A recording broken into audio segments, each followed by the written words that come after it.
They target some of the most vulnerable people, payday loan companies who offer a quick financial fix at steep prices. Short-term lenders have seen their businesses thrive during the financial crisis, but the British government wants to curb their interest rates to help payday loan customers from getting into severe debt. These companies will find another way to exploit people that are not educated about money. The whole idea scares me a fair bit, that it's just on every high street, it's on the internet. It takes 30 minutes or something to get agreed for a loan of up to $5,000 or something, I think. And it seems to be open to anybody. Companies like Wonga and QuickQuid have flourished as traditional banks were less willing to lend.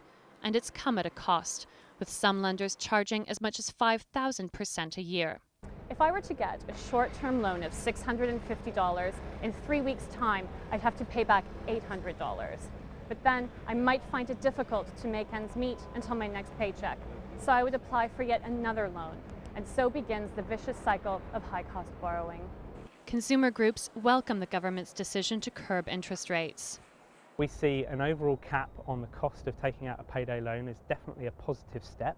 And just to be clear, this needs to be wider than just the interest rate on the loan, but also to cover the fees and charges as well. The payday loan industry in Britain was estimated to be worth over $3.2 billion between 2011 and 2012. That corresponds to 7.4 million loans. Curbing interest rates isn't a new idea. 14 members of the European Union have some form of a cap in place. Other countries have laws making it illegal to exploit the financially disadvantaged. Payday lenders have opposed the limit. They say it will negatively affect the availability of credit for those who need it. We already voluntarily cap the number of times you can extend the loan, and there's a cap on the fees and interest for people in financial difficulty.